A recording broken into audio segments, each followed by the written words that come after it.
Hi guys, ഇപ്പോൾ ഒരു shocking ആയ ഇൻഫർമേഷനാണ് സയന്റിസ്റ്റ് പുറത്തു പറഞ്ഞിരിക്കുന്നത്. അതായത് ഫ്യൂച്ചറിൽ ഈ ഭൂമിയിൽ അതായത് മെയിൽ എന്ന് പറയുന്ന അല്ലെങ്കിൽ പുരുഷൻ എന്ന് പറയുന്ന ഈ ഒരു വിഭാഗം തന്നെ ഇല്ലാണ്ടാവും എന്നാണ് പറഞ്ഞിരിക്കുന്നത്. ഇതിന്റെ കാരണം അവർ പറഞ്ഞിരിക്കുന്നത് എന്താണെന്ന് വെച്ച് കഴിഞ്ഞാൽ അതായത് മെയിൽ ബോഡിയിൽ കണ്ടുവരുന്ന XY ക്രോമസോമുകൾ അതായത് മെയിൽ കുട്ടികൾ ജനിക്കാൻ പ്രധാനമായും കാരണമുള്ള Y ക്രോമസോമുകൾ ഇപ്പോൾ ഉള്ള ജനറേഷനിലെല്ലാം തന്നെ കുറഞ്ഞുകൊണ്ട് വരികയാണ് എന്നാണ് പറഞ്ഞിരിക്കുന്നത്. അപ്പോൾ ഇതിന്റെ കാരണം എന്താണ്? അങ്ങനെ ഈ Y ക്രോമസോമുകൾ ഇല്ലാണ്ടായി കഴിഞ്ഞാൽ ഫ്യൂച്ചറിൽ അതായത് ഈ മെയിൽ എന്ന് പറയുന്ന വിഭാഗം ഇല്ലാണ്ടായി പോകുമോ? അതുപോലെ തന്നെ ഇതിന് വല്ല ടെക്നോളജികൾ പരമായിട്ട് വല്ല സൊല്യൂഷൻസ് ഉണ്ടോ? ഇത് എങ്ങനെയാണ് കുറയുന്ന ഉള്ള കാര്യങ്ങളൊക്കെയാണ് നമ്മൾ ഇന്നത്തെ ഈ വീഡിയോ ഡീറ്റെയിൽ ആയി ഡിസ്കസ് ചെയ്യാൻ പോകുന്നത്. എന്റെ പേര് അശ്വിൻ. അപ്പോൾ വീഡിയോ ഇഷ്ടപ്പെടുകയാണെങ്കിൽ നിങ്ങൾ മാക്സിമം എല്ലാവരും ലൈക്ക് ചെയ്തിട്ട് കാണാൻ ശ്രമിക്കുക.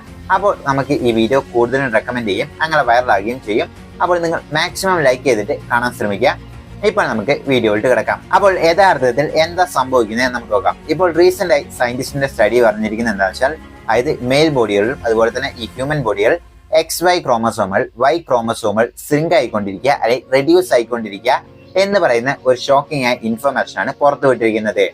അപ്പോൾ ഇതുകൊണ്ട് എന്താ സംഭവിക്കുന്നത് എന്ന് വെച്ചാൽ ആദ്യം തന്നെ നമുക്ക് ഈ റീപ്രൊഡക്ഷനെ കുറിച്ച് ഒന്ന് ഡീറ്റെയിൽ ആയിട്ട് നോക്കാം. അപ്പോൾ റീപ്രൊഡക്ഷൻ എന്ന് പറയുമ്പോൾ തന്നെ ചെറുപ്പത്തിലെല്ലാം തന്നെ പലരും പഠിച്ചിട്ടുണ്ടാവും. അതായത് ഈ ബോഡിയിൽ വന്നിട്ട് XY ക്രോമസോമുകളും XX ക്രോമസോമുകളുമാണ് ഉള്ളത്. അപ്പോൾ ഈ XY ക്രോമസോമുകൾ എങ്ങനെയാണെന്ന് വെച്ചാൽ അതായത് മെയിൽ ബോഡിയിലാണ് XY ക്രോമസോമുകൾ ഉണ്ടാവുക, അതായത് സ്പേമിൽ XY ക്രോമസോമുകൾ ഉണ്ടാവും. അതുപോലെ തന്നെ ഫീമെയിലിന്റെ ബോഡിയിൽ അതായത് എഗ്ഗിൽ X ആയിരിക്കും ക്രോമസോം ഉണ്ടാവുക. അപ്പോൾ ഈ സെക്സിൽ ഇൻവോൾവ് ആവുമ്പോൾ ഈ സ്പേം വന്നിട്ട് രണ്ട് ടൈപ്പ് ഓഫ് ക്രോമസോമുകൾ ഉണ്ടാവും. അതായത് ഒന്നെങ്കിൽ X ക്രോമസോമുകളും അല്ലെങ്കിൽ Y ക്രോമസോമുകളും. അപ്പോൾ ഈ X ക്രോമസോമുകളാണ് അതായത് ഫീമെയിൽ ലാർവേന്റെ ഉള്ളിൽ പോകുന്നത് എന്ന് വെച്ചാൽ അത് വന്നിട്ട് XX ആയി അത് ഫീമെയിൽ കുട്ടിയായിരിക്കും ജനിക്കാൻ പോകുന്നത്. എന്നാൽ നേരെ മറിച്ച് അതായത് Y ക്രോമസോമുകളാണ് അതായത് എൻ്റർ ആവുന്നത് എന്ന് വെച്ചാൽ അവിടെ വന്നിട്ട് അതായത് Y ക്രോമസോം XY എന്ന് പറയുന്ന കോമ്പിനേഷൻ വരികയും അങ്ങനെയാണ് മെയിൽ കുട്ടികൾ ജനിക്കുന്നത്. ഇങ്ങനെയാണ് കുട്ടികൾ അതായത് ഫീമെയിൽ ആയിട്ടും മെയിൽ ആയിട്ടും ജനിക്കുന്നത്. ഇതാണ് സിമ്പിൾ ആയിട്ട് റീപ്രൊഡക്ഷൻ നടക്കുന്നത്. അപ്പോൾ റീസെന്റ് ആയി വന്ന സ്റ്റഡിയിൽ പറഞ്ഞിരിക്കുന്നത് അതായത് ഈ Y ക്രോമസോമുകൾ ഇല്ലാണ്ടായിക്കൊണ്ടിരിക്കുക അല്ലെങ്കിൽ അതിന്റെ സൈസ് വന്നിട്ട് റെഡ്യൂസ് ആയിക്കൊണ്ടിരിക്കുക. ഈ ഒരു കാരണം കൊണ്ട് തന്നെ മെയിൽ എന്ന് പറയുന്ന ഈ വിഭാഗത്തിനെ വലിയൊരു ത്രെട്ട് ആണ് കാത്തിരിക്കുന്നത് എന്നാണ് പറഞ്ഞിരിക്കുന്നത്. അപ്പോൾ സയന്റിസ്റ്റ് പറഞ്ഞിരിക്കുന്നത് അതായത് 1600 മില്യൺ വർഷങ്ങളോളം ഇത് എവോൾവ് ആയി, അതായത് എങ്ങനെ അതായത് കുരങ്ങിൽ നിന്ന് മനുഷ്യൻ എവോൾവ് ആയി എന്നൊക്കെ ഇങ്ങനെ പറഞ്ഞു വരുന്ന പോലെ തന്നെ ഇങ്ങനെ ഓരോ ആൾക്കാർ ഇങ്ങനെ എവോൾവ് ആയി വരുമ്പോൾ ഇപ്പോൾ നമുക്ക് തന്നെ അറിയാം അതായത് നമ്മുടെ പാസ്റ്റിൽ ഉണ്ടായിരുന്ന ജനറേഷന്റെ ആ ഒരു ടെക്സ്ചർ അല്ല നമുക്ക്, അതായത് നമ്മുടെ സ്കിൻ ഇച്ചിരി കൂടെ സോഫ്റ്റ് ആവുകയും അതുപോലെ തന്നെ നമ്മുടെ ബോഡിയിലെല്ലാം തന്നെ അതായത് കൂടുതലും ഹെയർ എല്ലാം തന്നെ ഗ്രോത്ത് എല്ലാം തന്നെ സ്റ്റോപ്പ് ആവുന്ന കണ്ടിട്ടുണ്ടാവും. അതുപോലെ തന്നെ പലതരത്തിലുള്ള അതായത് സ്കിൻ ഇച്ചിരി കൂടെ വൈറ്റ് ആവുന്ന പോലെ ഇങ്ങനെ പലതരത്തിലുള്ള ജീനുകൾ മാറി മാറിയാണ് ഉണ്ടാവുന്നത്. അപ്പോൾ ഇങ്ങനെ എവോൾവ് ആയി വന്നപ്പോഴാണ് ഈ ഒരു അതായത് Y ക്രോമസോം എന്ന് പറയുന്ന ഇതിന്റെ കുറച്ചിൽ അല്ലെങ്കിൽ ഡ്രാസ്റ്റിക് ആയിട്ട് കുറഞ്ഞിരിക്കുന്നത് എന്നാണ് പറഞ്ഞിരിക്കുന്നത്. അപ്പോൾ പലർക്കും സംശയം തോന്നാം അതായത് മെയിൽ ഇല്ലെങ്കിൽ പിന്നെ എന്തായിരിക്കും സംഭവിക്കുക, പിന്നെ എങ്ങനെയാണ് ഈ ഭൂമി ഉണ്ടാവുക, അതായത് എല്ലാ കുട്ടികളും അതായത് ഈ ഫീമെയിൽ ആണെങ്കിൽ പിന്നെ എങ്ങനെ ഈ ഭൂമിയിൽ ഒരു എവല്യൂഷൻ നടക്കും എന്ന് പലർക്കും സംശയമുണ്ടാവും. അപ്പോൾ ഇതാണ് നമ്മൾ ഡീറ്റെയിൽ ആയി നോക്കുന്നത്. അപ്പോൾ ഇതിന് ഉത്തരം അറിയണമെങ്കിൽ ഇതിനു മുമ്പ് മറ്റേതെങ്കിലും അതായത് ഈ മനുഷ്യനല്ലാതെ മറ്റേതെങ്കിലും ജീവിക്ക് ഇങ്ങനെ സംഭവിച്ചിട്ടുണ്ടോ എന്ന് നോക്കണം.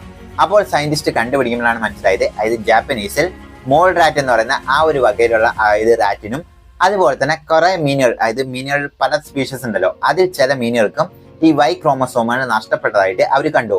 പിന്നെ അവർ എങ്ങനെ എവോൾവ് ആയേ എന്ന് വെച്ചാൽ അതായത് ബോഡിയിൽ XY അല്ലാതെ മറ്റു ക്രോമസോമുകളും അവൈലബിൾ ആണ്.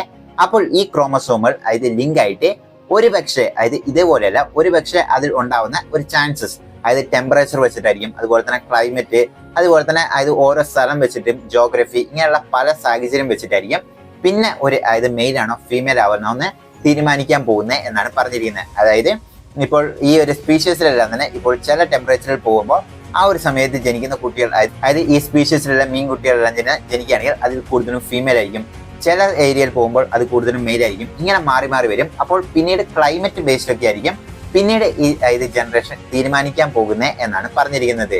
ഇത് മാത്രമല്ല മറ്റൊരു കാര്യവുമുണ്ട്. പക്ഷെ ഇതേ എവല്യൂഷൻ തന്നെയല്ല മനുഷ്യർക്ക് ഉണ്ടാവാൻ പോകുന്നത് എന്നാണ് പറഞ്ഞിരിക്കുന്നത്. ഒരു പക്ഷേ അതായത് മനുഷ്യൻ ഇല്ലാണ്ടാവാൻ ചാൻസസ് ഉണ്ട്, അല്ലെങ്കിൽ ഇങ്ങനെ വല്ല എവല്യൂഷൻ വന്നുകൊണ്ട് അത് വീണ്ടും അതായത് ഇതേപോലെ തന്നെ ഉണ്ടാവാനും അതുപോലെ തന്നെ അതിൽ പ്രത്യേകം പറഞ്ഞിരിക്കുന്നത് എന്താണെന്ന് വെച്ചാൽ അതായത് ഇങ്ങനെയൊക്കെ സംഭവിക്കുന്നുണ്ടെങ്കിലും അവരുടെ സെക്സ് ബിഹേവിയർ എല്ലാം പഴയ പോലെ തന്നെയാണ് ഉള്ളത് ആ സ്പീഷീസിലെല്ലാം.